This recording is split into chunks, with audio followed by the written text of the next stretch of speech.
the entirety of Warhammer 40K lore, there have only been a few individuals who have managed to ascend to actual godhood. Of course, the most infamous of these, and the one that every single person knows about, is the God Emperor of mankind. The shaman creation superhuman thing that turned into a god upon the golden throne, consumed millions of psychers, and has received the prayers and praise of all of humanity for over 10 millennia while doing so. 40k gods are pretty insane. You might even know of Fabius Bile, who is in the process of becoming the Pater Mutatis, the god of the new man, who have slowly been spreading around the setting in the background of the Bile series. But there is one more brutal example of a mortal, or well, semi-mortal, being turned into a god. A Primarch so fully empowered by the Chaos gods that he was able to rival any single one of them. This Primarch was Horus Lupercal, who upon Molech, like the Emperor before him, received the fire of the gods and ascended to godhood to destroy his once father. While during the Siege of Terra, his divinity and powers are all over the place, I have managed to find a pattern and canonical build-up of his character, which properly and pretty accurately estimates how strong God Horus or Horus Ascended really is. By the end of today's video, you will know everything you need to know about Horus Ascended. How did Horus achieve his godhood? What were the challenges he had to face to receive such insane powers? What did both the Emperor and Sanguinius learn from dueling him? Did they realize what godhood truly meant? Or did it inspire the Emperor to fulfill his purpose on the Golden Throne? Why was Horus so insanely powerful? And why have other champions of chaos, such as Abaddon, never been able to match him in true chaotic might? Could anyone ever be as strong as God Horus again? And ending off with answering the question, how powerful was God Horus really? All that and a whole lot more in today's lore deep dive. Alright, let's get into the lore. Horus Lupercal, War Master of the Imperium, favored son of the Emperor and Primarch of the 16th Legion. No matter who you are, if you've read the 40k wiki or any of the novels, you have heard of Horus, whether as the arch-traitor or as the Emperor's greatest son. He even has a whole game named after him. Yet, who exactly is Horus, and what makes him stand out from his 21 brother Primarchs? Well, he holds the unique position of being the only Primarch to be raised by the Emperor himself since very early on in his childhood. In a way, he is his one true son. At least, that's what Horus believes. But I'm getting ahead of myself. Horus was a Primarch without equal. Perhaps Sanguinius and Fulgrim were the better fighters. Magnus and Perturabo were definitely smarter. The Khan was certainly faster, and he does not hold the title of the first Primarch like Lionel Johnson does. But ultimately, Horus was the one Primarch who most closely embraced the vision of the Emperor. Each of the Primarchs is theorized to represent a specific facet of the Emperor, with Horus being his father's ceaseless ambition, his desire to see humanity reach new heights, to reclaim the birthright of humanity and destroy all those who dare stand in his way. Horus believed all of this on a nearly genetic level. Horus was not just a favorite of the Emperor, but among the Primarchs, he was also the most beloved by his brothers. Within the Brotherhood of the Primarchs existed an unparalleled rivalry and jealousy. Yet if any of the Primarchs could claim to be a peacekeeper to prevent these demigods from squabbling and fighting each other, then it would be Horus. Horus originally landed on the world of Catonia when the Primarchs were scattered. Catonia was once a mining world, yet before Lupercal came, it had become a desolate place. A culture of gang warfare and tunnel fighting was dominating this planet. So, here, Horus's early childhood was spent becoming a ruthless gang lord until the Emperor found him.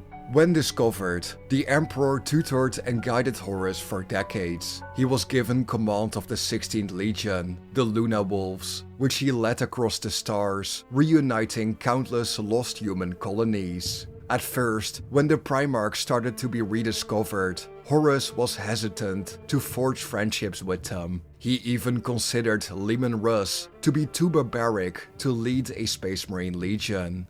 But as the years passed on, he kind of mellowed out, and out of all of his brothers, Horus grew closest to Sanguinius, the two forming an incredible friendship. As the Great Crusade progressed, the Emperor ensured the greatest threats to humanity were destroyed. While Leman Russ and the Lion exterminated the Rangda, Perturabo wore down horrific civilizations like the Herud.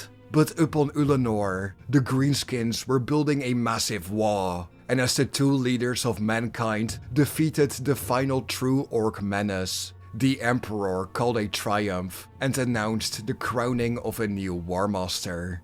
During this great triumph, all of the Legiones Astartes present would be brought to tears. The Emperor declared Horus Lupercal to be his War Master. The Master of Mankind, beloved by all, would travel back to Terra to conduct his great work. It was time for the Primarchs to take the reins of the Great Crusade, and Horus was to be first amongst equals. Many of the Primarchs celebrated Horus's appointment to the role of War Master. Others became bitter at it. Yet this singular decision also doomed the fledgling Imperium. No matter the words spoken to him by his brothers, Horus's title of War Master managed to both plant the seeds of doubt and stroke his ego a little too much at the same time. On the one hand, Horus was now officially recognized as the greatest Primarch by his own father, but on the other hand, the Emperor had left the Great Crusade incomplete and retreated to Terra for another great work. If this new work was so great, why didn't he share it with his sons, and especially his beloved War Master? But for now, Horus was content, leaving the doubt in the back of his mind, and so he continued the Great Crusade. Horus's view on the galaxy had started to change ever so slightly in the final years of the Great Crusade, but nothing shook him to the core like Davin did.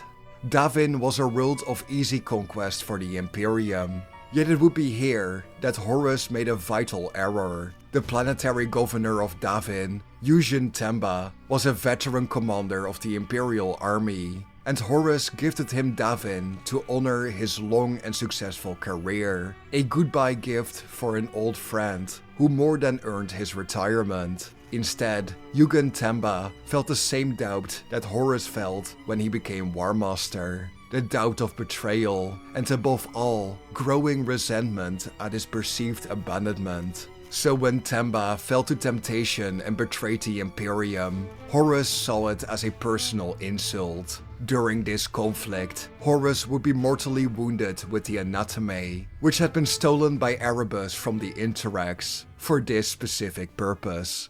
Go watch my Erebus deep dive if you haven't already. We go over all of his evil schemes and why he's such a prick about them. But back to the story. The apothecaries of the 16th Legion were unable to save their mortally wounded Primarch, and their only hope became the Serpent Lodge on Davin. This decision tore the Mournival, Horus's personal advisors, into two camps. Those who hated the idea of witchcraft and magic, and those willing to sacrifice anything to save their War Master. Within the Serpent Lodge, Erebus came to Horus and deceived him. He showed Horus the visions of the Imperium from the future, a future where half of the Primarchs, including Horus, were forgotten or vilified. A future of ignorance, where humanity only experiences suffering and eternal war. During this vision, Magnus the Red tried to save Horus from corruption, but as we all know, failed. Davin had changed Horus Lupercal. He would no longer be the War Master of the Imperium, but instead, he would become the Arch-Traitor. Horus swore he would save humanity from the failures of his father, and if he could not do so, then he would let the galaxy burn. To do this, however, to face the very being who created him, Horus had to become a god. No, he had to become so much more than just a god. Yet, how could he become such a being? How could he become so much more powerful than the traitorous and lying Emperor? However, to understand just how strong Horus became, we first have to go over some of his basics. Essentially, what did he start with? Besides his unbound ambitions and willpower to betray anyone and everything to get to his goal, what were the tools at his disposal? What kind of war gear and skills does the War Master carry? As a Primarch, Horus is a being that no mortal could best in battle. He had such tactics and strategies that no foe could compete with his mastery of war. Don't forget, he ran successful campaign after successful campaign for over 2 centuries. His track record was nearly impeccable. Like all Primarchs, Horus is physically massive, fast and skilled at just about everything. He is most famous for always wearing his Terminator armor, known as the Serpent Scales. The Serpent Scales is one of the first prototypes of its kind, and as the Imperium continued to technologically advance, gain access to greater materials and more knowledge, the Fabricator General of Mars himself upgraded Horus's armor on multiple occasions. This resulted in the Serpent Scales becoming one of the sturdiest and near indestructible suits of armor ever used by a warrior in the Imperium. For his weapons, Horus utilized many throughout his service, but none are as iconic as the War Master's Talon and Worldbreaker, one of my favorite weapon names in the setting. But first, the War Master's Talon, also often called Horus's Talon, is a unique lightning claw, which has a built-in twin bolter. The origins of the Talon are mysterious, with some believing it could be a product of the Dark Age of technology found deep within Catonia. In any case, it has been one of the mainstays of Horus, a weapon that mimics the one used by the Emperor, and perhaps could even be seen as a way for father and son to bond in battle. Worldbreaker, however, is a much newer and quite esoteric weapon. Bestowed upon Horus when he became a War Master, this weapon was supposedly created by the Emperor himself. And with it, Horus could not only kill any Xenos ever encountered, but he also easily destroyed Night Titans with this weapon during the Horus Heresy. Worldbreaker manages to be both a weapon and a symbol of great significance. Back on ancient Terra, you know, our real history, many rulers and even kings symbolized their power through the use of a scepter or even a ceremonial mace, which truly embraces Worldbreaker as Horus's badge of office. As a warrior, Horus is a ruthless fighter, but perhaps his greatest ability above all is his charisma. A smooth tongue that could turn a war into a peace treaty in under 5 minutes. But as this video is more about Horus's actual strength and combat prowess, which he needs to fight the Emperor, I will focus on this in a separate video, covering every Primarch specific power. Let me know down in the comment section below if you want to see that. But as Horus was able to convince 8 Primarchs to join his cause against the Emperor, his silver tongue is pretty self-explanatory. Alright, so that is his base gear and skill set. Now let's look at Horus's training arc. How did he become so powerful? Because if you didn't know, Horus already got a pretty substantial power boost by being stabbed with the Atame on Davin. On Davin, when Horus fought his old friend Yugen Temba, he was not only mortally wounded, but his very essence was altered. The presence of a Primarch can feel overwhelming for many mortals and Astartes, but when the War Master was corrupted and stepped out of the Serpent Lodge, even his own sons, who had stood in the presence of the Emperor before him, were absolutely awestruck. While I could go on and explain what it is like to see a changed Horus, it might be way better to actually show you, as seen in False Gods. The only sound was that of the gate. Loken's entire existence shrank to the growing darkness between its two halves, as he held his breath and waited to see what might lie beyond. The gate swung fully open, and he risked a glance at his fellow sons of Horus, seeing the same desperate hope in every face. Not a single sound disturbed the night, and Loken felt melancholy rise in him as he realized that this must simply be the automated opening of the temple doors. The War Master was dead. A sick dread settled on Loken, and his head sank to his chest. Then he heard the sound of footsteps and looked up to see the gleam of white and gold plate emerge from the darkness. Horus strode from the Delphos with his cloak of royal purple billowing behind him, and his golden sword held high above him. The eye in the center of his breastplate blazed with a fiery red, and the laurels at his forehead framed features that were beautiful and terrible in their magnificence. The War Master stood before them, unbowed and more vital than ever, the sheer physicality of his presence robbing every single one of them of speech. Horus smiled and said, "You are a sight of sore eyes, my sons." Lupercal! Lupercal! The walls of the crater shook to deafening cheers that went on long into the night.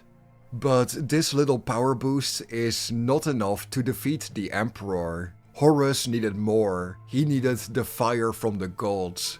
And somehow, he remembered where he might be able to find that. On a world long scrubbed from his memories. Molech and the portal to the realms of chaos. While Horus became incredibly powerful after Davin, it was still only a marginal power boost. When he went to Molech instead, he became a god. It was no longer a power boost. He paid an insane price and ascended to a true god War Master, or Horus Ascended, as he is called in the rules of Horus Heresy 2.0. I covered the entire excerpt of Horus's ascension to godhood on Molech in my How Strong is the Emperor of Mankind video. Link is in the description if you want to check it out. It doesn't show the exact happenings in the books, but it still gives you some additional context to understand how his newly found powers are represented. But TLDR, he got black smoke coming from him now, and he almost radiates with evil. Spooky. The mind of a Primarch is something powerful just on its own, and even Malcador admitted to Rogel Dorn that removing the memories from a Primarch is simply impossible. But altering them is possible, although it is a Herculean task.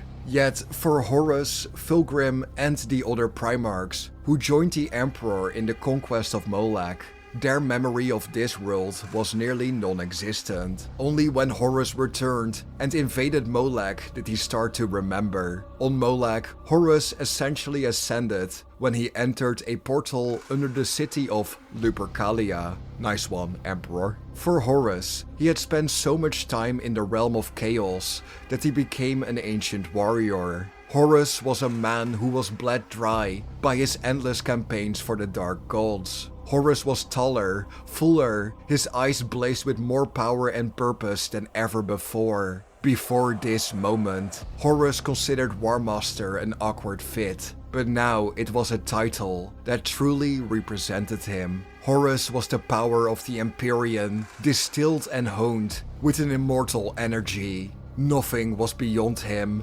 Horus was no longer rising, he was ascending into something completely new. But before we move on, I need to go on a quick little side rant to add some context on what Molech actually is and why it is so freaking important in the setting of Warhammer 40K. Molech is a world very similar to Terra, and here the Emperor and the Perpetuals found a direct portal to the realms of chaos. The Emperor was rather influential on Molech, even naming the main capital Lupercalia for some reason. Maybe it came to him in a vision. Honestly, Games Workshop just can't keep getting away with this. You can't just name a city after a Primarch that needs to return there millennia later. Now, I covered this way more in depth in my video on the Emperor, but it is my personal theory that both the Emperor and Horus essentially became an ever-chosen of chaos for a while. This way, they acquired the flame of the gods and can truly turn themselves into an actual god. Yeah, it is a crackpot theory, but both the Emperor and Horus may have been an Archeon for at least one age or setting. Some poor realm somewhere burned in the name of loving gods. And while not outright proof, the fact that Horus aged for what seemed like millennia and was confused there was work left to be done when he returned to burn this galaxy kinda just sparks my imagination. Like, what if he was Archeon? Did the Emperor do the same thing? Are there any other guys that did this? Absolutely great writing. But moving on. To properly fight the Emperor, Horus had to become something far beyond even a god. As the Horus heresy progressed, the arch-traitor managed to become exponentially more powerful. Perhaps his most insane feat is corrupting a Vindicare assassin. As you might expect, when the Horus heresy began, multiple assassins would be sent to try and kill the Warmaster, and he simply swatted them away or changed them forever. He spent years figuring out what magic and warpcraft is, learning new skills from demons, equerries, advisors, and guys like Erebus that kept worming their way into his flagship. Some skills were simple mind tricks, others were learning what tarot cards are, and he even learned to start controlling dimensions and realities around him. Of course, before Horus came to fight the Emperor and Sanguinius, he had an impressive duel with Leman Russ. During this duel, we learn about the growth of Horus's power. Horus strikes with otherworldly force, his maul swings with the potency of a hurricane. Horus's eyes glow with demonic fire, and Russ realized the thing he was fighting was something he could not hope to beat. The only thing keeping Russ alive were his reflexes, the power the Emperor imbued into his spear, and of course, the reach of his weapons. While Leman Russ fought Horus, he kept a mental note of the battle between the Space Wolves and the Sons of Horus around him. For now, his sons were holding the line, but there was only a singular corridor to retreat into. Russ slowly accepted his death, wanting his sons to escape at all costs. All Russ had to do was wound Horus, but he was not even sure if that was possible at this point. The armor of Leman Russ had arcane defenses capable of freezing any enemy to death, but when Horus's lightning claw pinned his shoulder, the Warmaster simply laughed. Yet this was a ruse to bait Horus, allowing Leman Russ to finally wound him. What happened next is truly the stuff of legends, so let's look at the excerpt from Wolfsbane. Horus looked down at the weapon protruding from his flank in disbelief. A thin sheet of blood ran down the glistening black ceramite of his blade. "I do not need to win," said Russ, howling. Leman Russ pushed again, plunging the eager tongue of his blade into the Warmaster's guts. Horus roared in agony, and his men faltered in dismay. His maul fell from his fist, and he began to shake tremendously. His head jerked back, and a blast of white-hot soul fire blazed from his mouth, cracking the armored cowl curved around his head. Skittering lightning crackled over the two brothers. Violet light blazed from his wound, and the edge of the blade shone golden.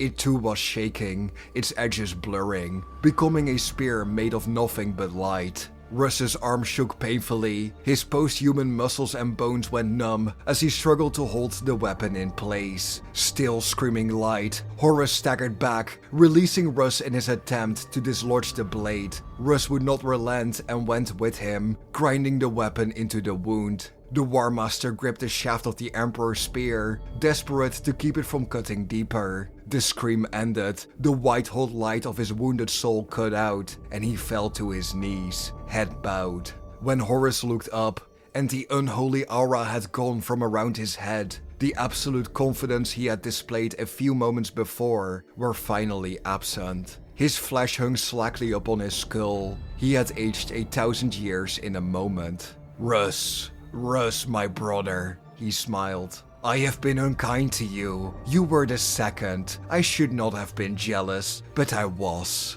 Horus, I speak with Horus Lupercal. Horus closed his eyes and shook his head. Leman, you have been speaking to me since you arrived here. I have seen it all. I understand. I had to do it. I had to. The Emperor is the greatest evil in the galaxy. But what have I done to stop him? How many have died? Am I worse than he? Horus, call off your warriors. Let us talk. I will take you back to Terra. It is not too late. Too late, too late. Horus looked up at his brother. For a moment their eyes met, and Rus saw nothing but regret in his brother's face. Then Horus smiled, and the regret was replaced by triumph. Horus took a deep, rumbling breath, the sword taken by man on the cusp of death. It is too late, Leman of the Rus. Far too late for you. Horus, hear me! Horus replied so loudly, warriors on both sides stumbled and clutched at their ears. I hear you, and I defy you. This universe will burn as countless others have burned before it. There can be no victory against chaos. If you cannot accept its power and its glory, then you shall die. The Emperor is doomed. I will kill him myself. Before Rus could react, Horus punched forward with his talon, slamming it hard into the injured side of Leman Rus. The boom of the claw's energy field rolled out over the battlefield, drowning out the noise of battle. Rus roared with pain as the talon raked fresh cuts through his armor and gouged deeply into his flesh. The barbs ripped away chunks of muscle, the energy field scorched his bones. With a contemptuous flick, Horus threw him off the ends of his claw, hurling Rus across the chamber.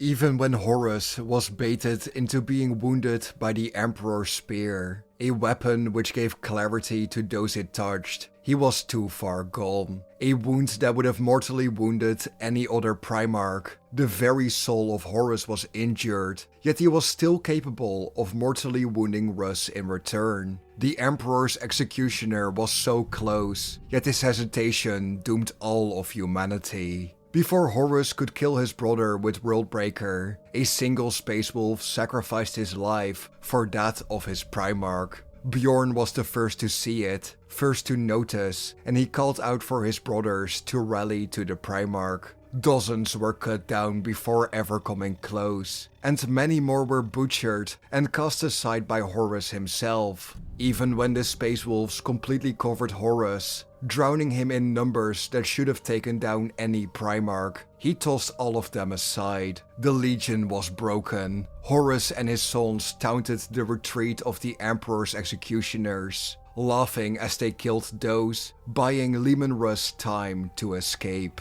While killing Space Marines poses no real challenge for a Primarch, we have never seen a single Primarch take on hundreds of Space Marines like this before. Don't forget, Lorgar was once almost killed by a single Contemptor and a handful of Librarians. Guilliman was also nearly assassinated by a squad of 10 Alpha Legionaries. So for all the might of a Primarch, if you bring enough Space Marines, one of the 20 can be killed by overwhelming force. Yet Horus has risen to something far beyond his brothers. Although bleeding and his very soul shaken, he was undaunted, no matter how many wolves he killed. Yet after this battle, Horus fell into a deep coma, one that required Malagurst to sell his own soul to Chaos to bring back his Warmaster. For all the blood the wolves of Fenris paid, it was all undone by the sacrifice of a single warrior. With this, Horus would continue to ascend, his power increasing more aggressively than ever before. After this, Horus makes his way to the Sol system, preparing for the largest battle in the history of ancient Terra. It was time for the Siege of Terra. Entire fleets of battleships tore into each other, former friends and allies gunned each other down, and ripped into one another with chainswords. Astartes, demons, mortals and mutants alike died by the thousands. Yet while Rogaldorn fought out this battle of the Materium against both Perturabo and later Mortarion, Horus and the Emperor engaged in a battle of the esoteric. I am skipping over a lot here, but just imagine Horus and the Emperor having a mental Magic the Gathering game, while the entire siege lasts for months. At this point, Horus has become so powerful that some began to believe he was going to become the Dark King, a newly born Chaos God. This first mental battle between father and son was a slow and exhausting affair. When Horus managed to confront the Emperor in his own mind, the master of mankind blamed the Chaos Gods, instead of Horus the Archtraitor, as seen in Mortis.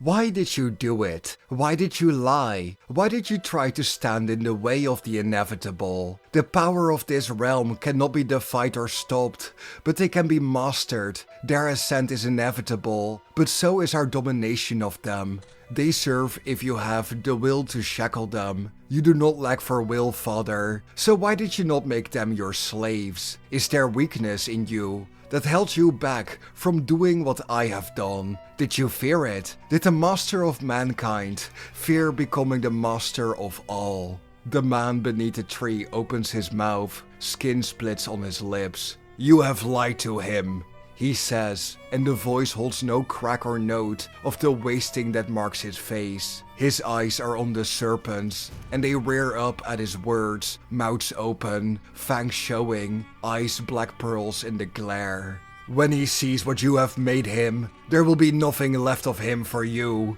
Nothing. You create only hollow things. You make a desolation of hope, and a wasteland of the future. Hope. There is no hope for you, Father, and there never was. This was inevitable. I was inevitable. Horus smiles. The man beneath the tree coughs, the sound a rattle in a dry throat. I shall undo you, says the man to the serpents. I made him. I know him, his strengths and his flaws. To you he is only a slave, but he is still my son. You are a lie. You are nothing. Embers fall from his mouth. This shall end, as all things must. Then, for the first time, his gaze, which holds only night, lowers to look at Horus. And I wait for you. At this point in time, Horus and the Emperor are the two most powerful beings in both the Materium and Immaterium. In what is essentially a small argument, if you want to call it that, the Chaos Gods are burned by the clash of raw power from both the Emperor and Horus. The embers falling from Horus's mouth truly burn the Chaos Gods around him. But before we delve into the epic showdown between Horus and the Emperor at the end of the Horus Heresy, we must first discuss an incredibly important battle that highlights both the immense power of Horus, essentially a newly formed Chaos God, and also reveals one of his most significant weaknesses that he doesn't know about just yet. And would a video about Horus Ascended really be complete without talking about Horus vs Sanguinius? This fight was emotionally painful, to the point where I had to put the book down multiple times while reading it. If you want to read this for yourself, I really recommend just pausing the video or skipping to the next part.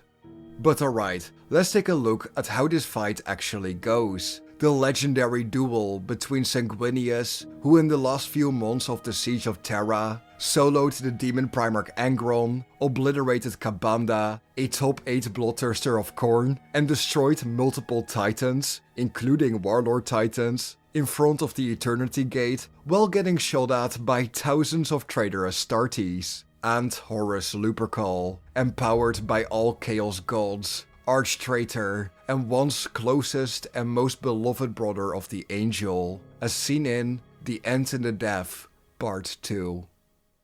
Horus has been holding back by this point. He believes he can sway Sanguinius to be a member of his new Mournival, and that he could be persuaded to submit to Nurgle, given the promise of rebirth and the fixing of his broken gene seed. Sanguinius has refused, as was expected, and flies around Horus, swooping down to cut at him. With Horus slowing and injured, Sanguinius moves for the killing blow. It wasn't supposed to end like this. You, on your knees, eviscerated, gasping for breath. Him standing over you, so noble and just, his sword raised in both hands, ready to strike. Sanguinius looks down at you, over his raised shoulder, a fractional pause, space enough for a last chance. You see the pity in his gaze, the sorrow, the longing. He is still hoping for a different answer. He won't get one. You can see his disbelief. You can see him thinking, it wasn't supposed to end like this. Time's up. The pause ends. He brings the sword down. He's so fast, you don't even see it coming.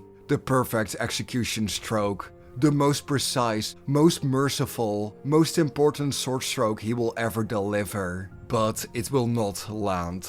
Worldbreaker's haft stops and Carmine dead. The jarring shock travels back through the blade, through his arms and through him. It jolts him backwards, even as the sparks of contact are still dancing. Astonishment blinks in his eyes. He swings again, a hastier blow, his arms like lead from the trauma of blocking the impact. Your talon fends the blade away. Now he tries a lancing thrust, fueled by mounting desperation. You catch his sword against the head of your maul and flip the stroke aside. That look on his face, it's gratifying. He can't believe you are on your feet. He can't understand why your wounds aren't slowing you down. He can't comprehend where your fluid speed is suddenly coming from. It was always there. You're just not holding back anymore. You let him come at you, blow after blow, each one a death stroke, each one an exemplar of the swordsman's art. Even in despair, his talent doesn't abandon him.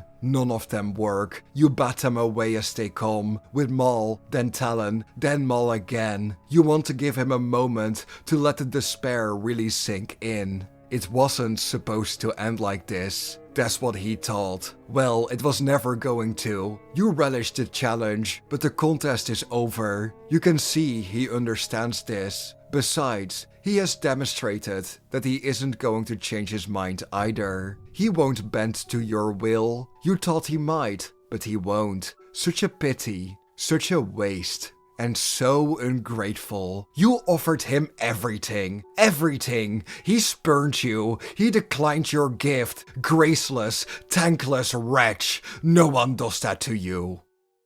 Worldbreaker catches him before he's even back on his knees. The clubbing blow breaks his left shoulder, ribs and left femur. He collapses, trying not to scream from the pain, and failing. Horus starts to bludgeon him, beating him repeatedly like a disobedient dog. There is no art in this anymore. No martial skill, no patience. Worldbreaker shreds armor and flesh. It pulverizes both collarbones. A fine drizzle of blood fumes the air around the two figures. The brutal, beating giant and his prey. As he falls forward, the talon vises him again. It lifts the ruined, tattered angel into the air, until he is face to face with the first found instrument of chaos. Horus squeezes slowly. He is expecting some last word, some immortal and heroic declaration to mark the end of a majestic, noble life. It ought to be something good, something appropriate. But Sanguinius is no longer capable of speech. He is drowning in his blood. The claws close. There is a double crack of spine and neck. Horus waits. Blood drips. It's done. The fight is absolutely brutal. Sanguinius thought he had a chance in the beginning, but as we get to see through the 20 plus pages of fighting, yeah, I had to shorten the excerpt quite a bit to make it fit in this video. Horus was holding back. A spark of hope stuck in his corrupted soul, hoping that Sanguinius would listen to him. Essentially, an undeserved pride in Horus, thinking that he gets to offer such beautiful gifts to his brothers and maybe even his own father. As you can imagine, this can be exploited, allowing him to believe he can let his guard down. And as we get to see in the big fight itself, the Emperor becomes aware of this.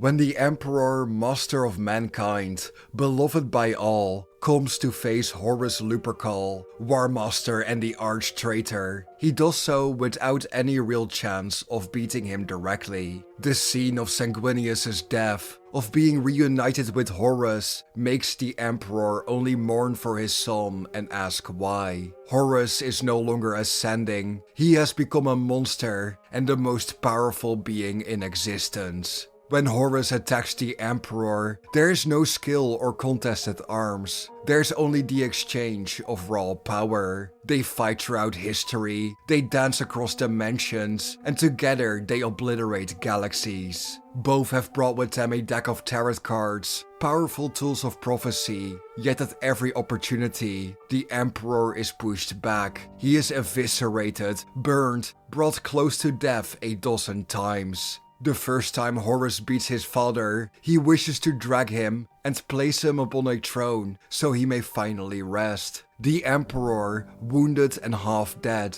places a hand on Horus's chest, a sign Horus sees as his victory, a sign that the Emperor still loves him as a son and has sided with him finally. Instead, the Emperor did to Horus what he had done to the Dark Gods so many years ago. The Emperor stole power from the gods, and now he stole power from Horus. The gods laugh, they look on, they cheer at the death and misery of the Emperor. The hand on Horus's chest glows hot, and he sends the arch-traitor flying. Their second duel begins, but as seen in The End in the Death Volume 3, the Emperor's stand is still completely hopeless.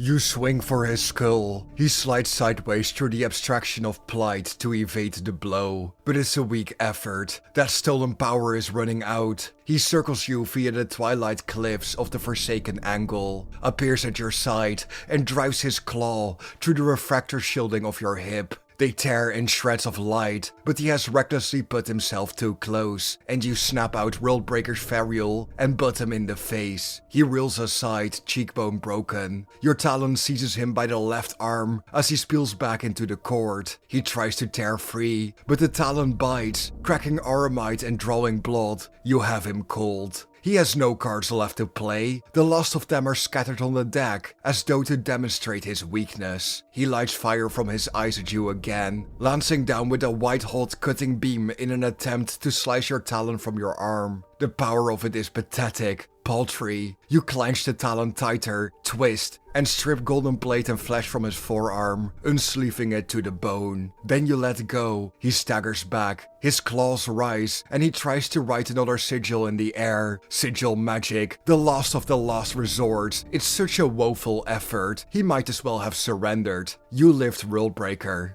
No, too easy, too basic. Too industrial for a finishing move. That kind of crude force is Perturabo's dull signature. You want a flourish. You punch him with your power claw instead, but with just the index talon extended. The talon goes through his throat. You slowly draw the blade out and catch your father as he falls. He fought well, a stalwart recovery, and a worthy enough rematch, but the end was never in any doubt. You carry him back to the throne, you dump him into the seat without care or ceremony. He lolls forward, drooling blood. You brace his chest and push him back. He droops to the side, and looks so limp and boneless that he might slide from the throne entirely. You prop him back in place, bracing him with Worldbreaker's haft, and turn. A nod of your head brings his sigil pentacles flying to you, the last one retching out of the floor. They are spent, and no longer spinning like circular cutters, but the points are still sharp. You catch each one, turn them on edge, and stake him to the throne. Now only his head flops.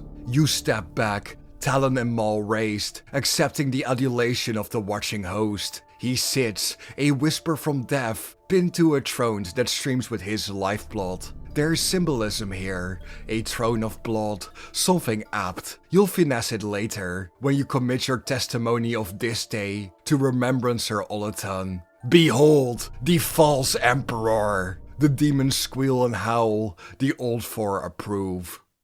Yet for all the cheering of the demons and their gods, Horus refuses to kill the Emperor. He hates their whispers and demands. The fighting continues, Horus's face broken when he tries to crown his father with the bloodlit crown. This crown was the greatest honor Chaos can bestow, and the Emperor not only rejects it, but also destroys it. To Horus, it does not matter. He can keep making more crowns until his father submits. Something he surely is to do at any moment now. Although so far Horus has refused to truly kill his father, The Emperor forces his hand. Horus even abandons his godlike powers for a moment to show his superiority to his father as he lies dying.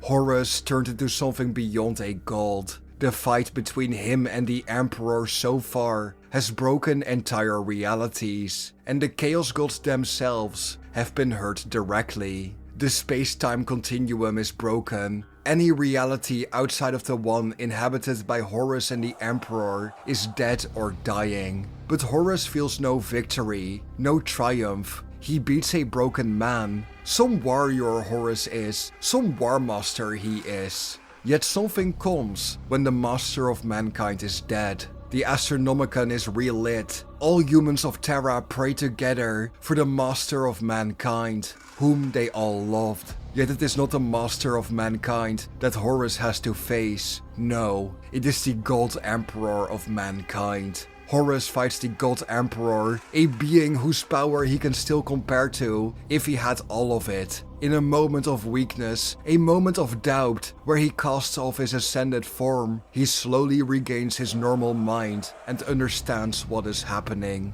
Horus Lupercal is beaten, the traitor legions will be broken, and the first true battle of the long war is won. The master of mankind, beloved by all, is dead. He is no more. In his place shall rise the God Emperor, the carrion lord of the Imperium.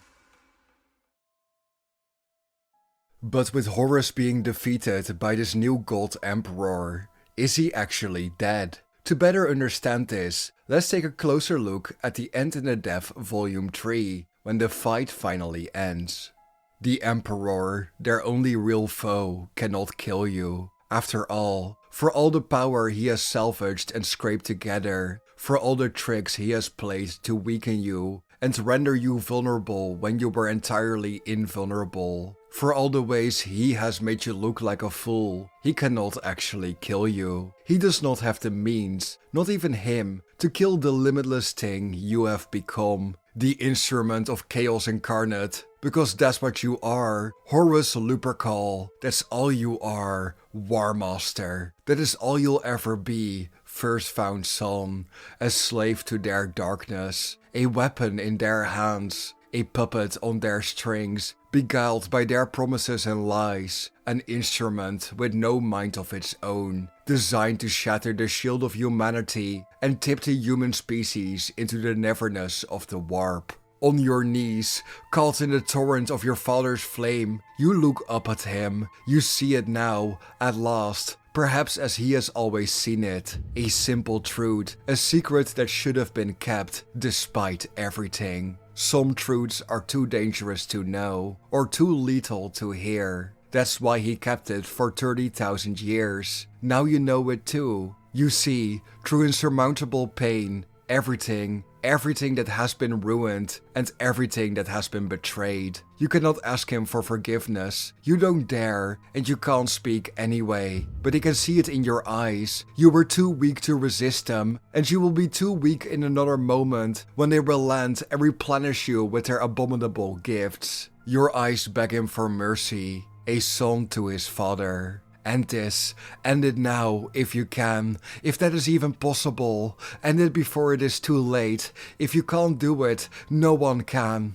The burning stops. The psychic beam abates. You sway, gasping. Your father has a knife. An old stone thing. What is it? It's so small in his hand. So ugly. That won't do it. That won't be enough. He seems to hesitate. Reluctant.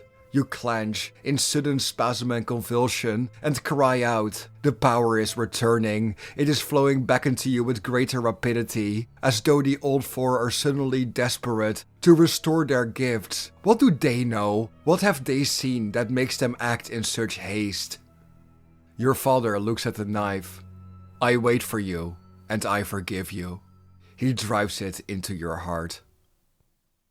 All I have to say is that I would rather leave it open-ended to give my own thoughts on what it means when the Emperor says, I wait for you and I forgive you. This is wholly my personal belief and in no way canon, but this is why I believe that no one will ever be empowered like Horus again. Besides Abaddon or any other Chaos Warlord like Huron Blackheart, the gods have tried hundreds of times to create a new Horus. But as his failure was so great and part of his soul is still around, the power they want to give this champion is already reserved, kept in a prison created by the Emperor, awaiting the day the god of mankind unlocks it, and either meets his son again or uses the stolen power like he once did when stealing the fire of the gods so many millennia ago. But what do you think of all of this? How powerful do you think Horus Ascended was? Was he actually as strong as a Chaos God? Or just a really strong Demon Prince? Kind of like a super Be'lakor? If God Horus didn't let his shield and powers down, do you think the Emperor of Mankind could still have defeated him? And do you believe Horus' soul is still out there? Or do you think the Emperor actually fully destroyed him, as it usually says in the Imperial records? Let me know your comments, concerns, suggestions, theories and ideas down in the comment section below. If you think I deserved it with this video, please leave a like and hit that subscribe button. It helps push this video into the algorithm and it would make me very happy. Thank you for watching and I'll be seeing you guys in the next one. Bye bye.